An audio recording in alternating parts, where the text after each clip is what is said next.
A commercial airliner has flown through time back to the prehistoric era. On this day, Global Flight 33 is soaring through the blue sky. In the cockpit, the communications officer reports that everything is normal. The captain then has a crew member report their flight progress.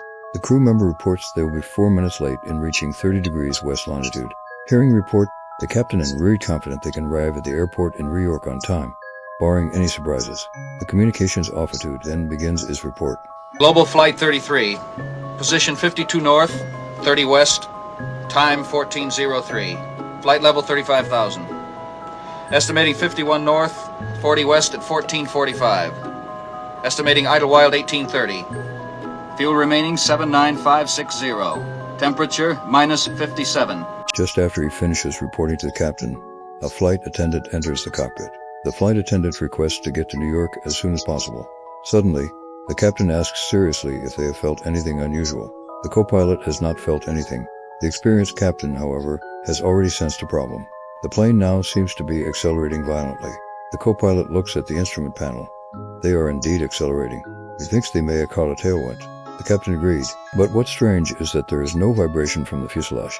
He then has a crew member check the ground speed. The man looks at the display showing a speed of 900 miles per hour. He is surprised. This is simply impossible. He again uses the radio to contact radar for a check. The flight attendant steps forward and asks what is happening. The group feels a strong sense of unease. The crew member exclaims they have already reached 955 miles per hour. He has never heard of such a strong jet stream.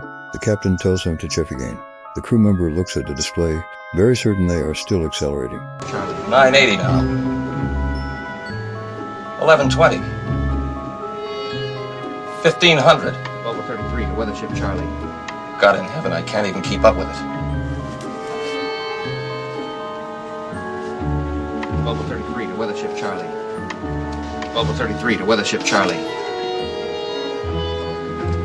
What about Charlie? Nothing, sir. I can't raise them. 2100. The co-pilot also began to get nervous. The captain reassured everyone that the ground speed was meaningless.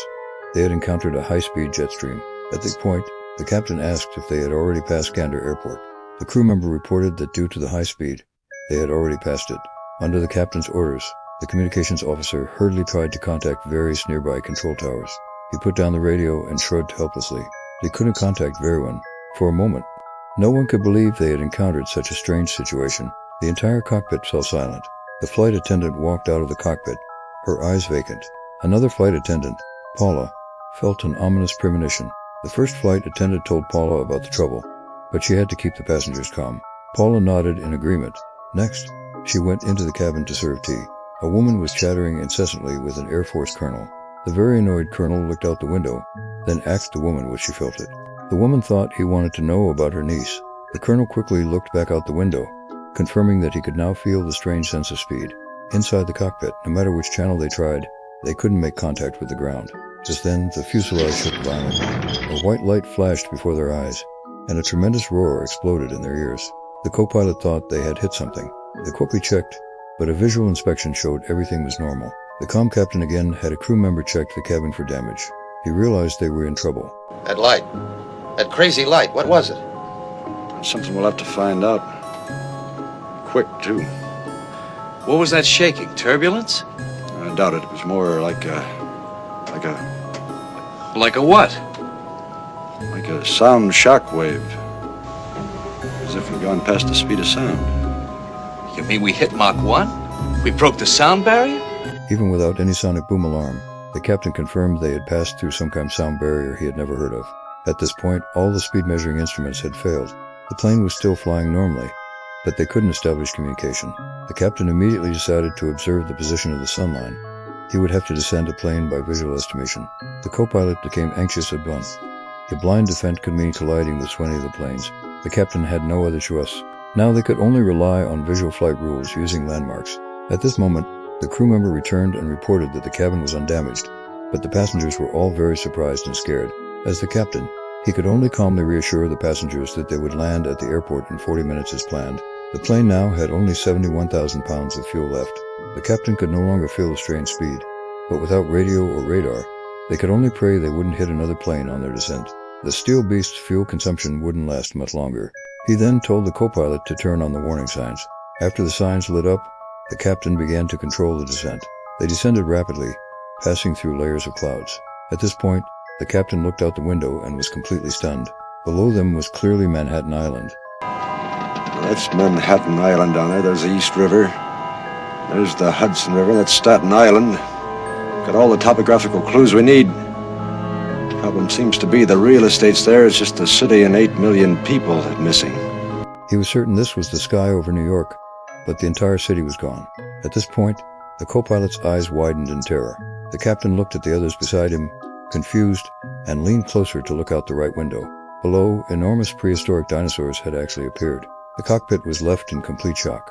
The dinosaurs were so vividly displayed before their eyes. The plane continued to soar in the blue sky. Where the city should have been, not even ruins could be seen now. The captain now understood that after passing through the sound barrier, they had traveled through time.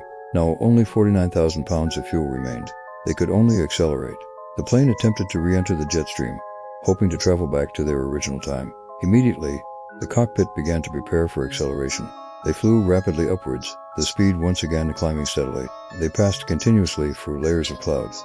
Suddenly, the fuselage began to shake slightly. A blinding white light appeared before their eyes.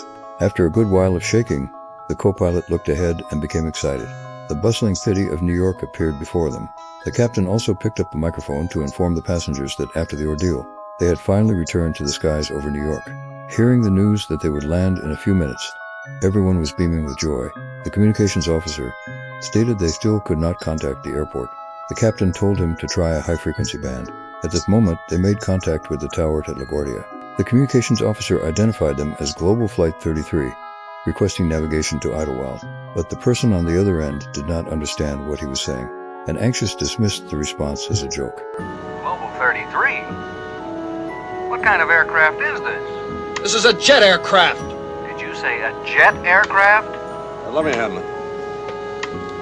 LaGuardia, this is a jet. You have us in radar contact, or don't you? I don't know who you are, and we don't know anything at all about radar or jets or anything else.